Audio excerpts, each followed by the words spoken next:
Assalamualaikum warahmatullahi wabarakatuh. Pada kesempatan kali ini saya akan membahas masalah tempe yang gagal, yang tidak jadi sempurna tempenya. Bisa juga tempenya itu akan busuk ya, bau, dan tidak bisa dijual. Semoga video ini bermanfaat terutama bagi para pemula yang akan terjun di dunia pertempean atau yang sudah terjun di dunia pertempean dan mengalami hal seperti ini, tempenya tidak jadi. Bagi para senior-senior, para juragan-juragan tempe yang sudah sukses, mungkin suatu saat atau pernah lah mengalami hal-hal seperti ini, mengalami pengalaman pahit, tempenya itu tidak jadi, dikarenakan banyak faktor ya, tempe itu tidak jadi atau gagal jadi itu. Untuk para senior, koreksi pendapat saya apabila kurang tepat, silahkan komen di kolom komentar. Baik para saudara-saudara sekalian, semoga video ini bermanfaat. Jadi tempe itu bisa tidak jadi karena beberapa faktor, diantaranya yaitu masalah cuaca. Cuaca terlalu panas bisa mempengaruhi tempe itu baik atau tidak, karena kalau kita salah mengasih ragi pada waktu cuaca panas, dikasih ragi seperti biasanya, nanti akan tempenya itu akan panas dan cepat busuk. Atau cuaca dingin sekali, nah itu juga kalau kita tidak menyikapinya atau memberi raginya itu seperti biasa, ya nanti pada waktu penjualan tidak bisa dijual karena belum jadi. Kemudian faktor plastik, pencocokan plastik itu juga penting, karena ini akan mempengaruhi hasil tempenya, bagus tidaknya, jadi tidaknya. Kalau kita mencocoinya tidak tembus atau lupa mencocoi, ya tidak jadi. Selama belum dicocoi, tempe itu tidak akan jadi menjamur. Kemudian faktor ragi juga bisa mempengaruhi, karena ragi kalau jelek itu akan menjadikan tempe itu ya tidak bagus, tidak jadi, bisa gagal total. Kemudian faktor perendaman. Nah, untuk kali ini yang saya bahas masalah perendaman. Perlu diperhatikan merebus kedelai, itu banyak sekali caranya. Bisa pakai kayu, bisa pakai kompor LPG, bisa pakai yang alat modern, broiler. Nah, itu yang sekarang. Akan tetapi pada umumnya di perkotaan itu biasanya memakai kompor LPG. Kompor LPG itu sangat efisien dan mudah terjangkau, bisa didapat di mana-mana. Namun perlu diperhatikan agar hasil rendamannya itu bisa maksimal.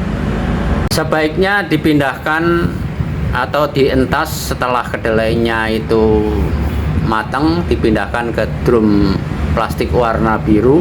Lah caranya ya seperti biasa, airnya dibuang atau dipindahkan dulu ke luwak atau ke dalam wakul, kemudian disiram sedikit-sedikit saja, jangan sampai dingin ya, nanti fermentasinya kurang bagus. Disiram sedikit-sedikit saja, kemudian dipindah ke drum plastik warna biru dan diganti airnya. Akan tetapi ada cara lain mengentas kedelai, yaitu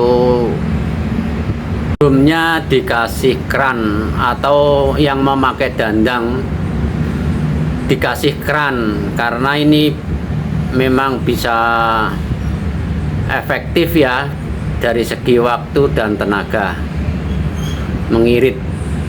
Nah, kan tetapi ini harus diperhatikan kalau memakai keran. Jadi setelah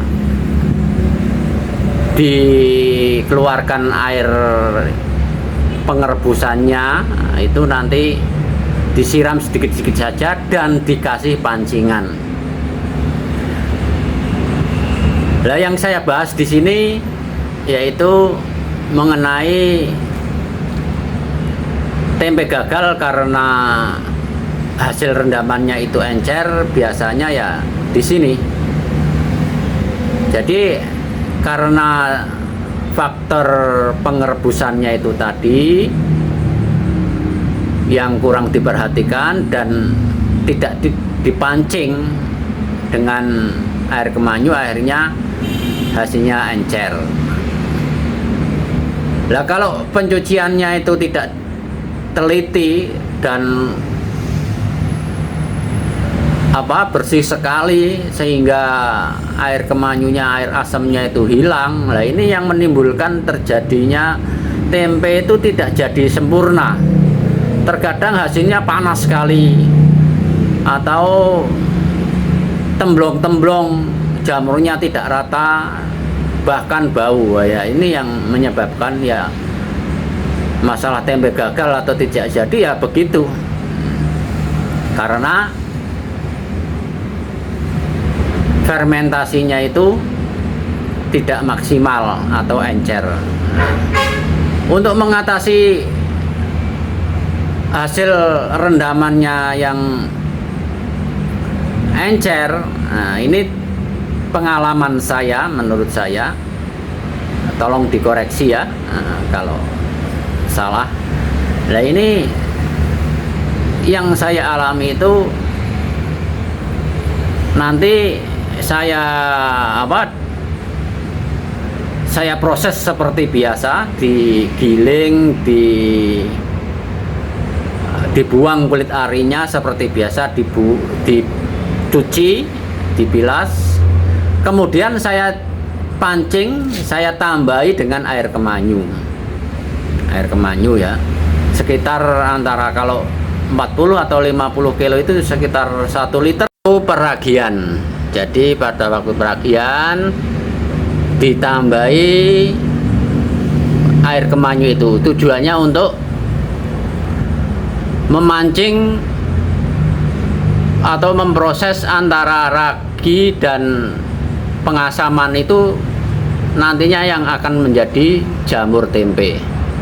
Itu trik dari saya, biasanya saya lakukan seperti itu.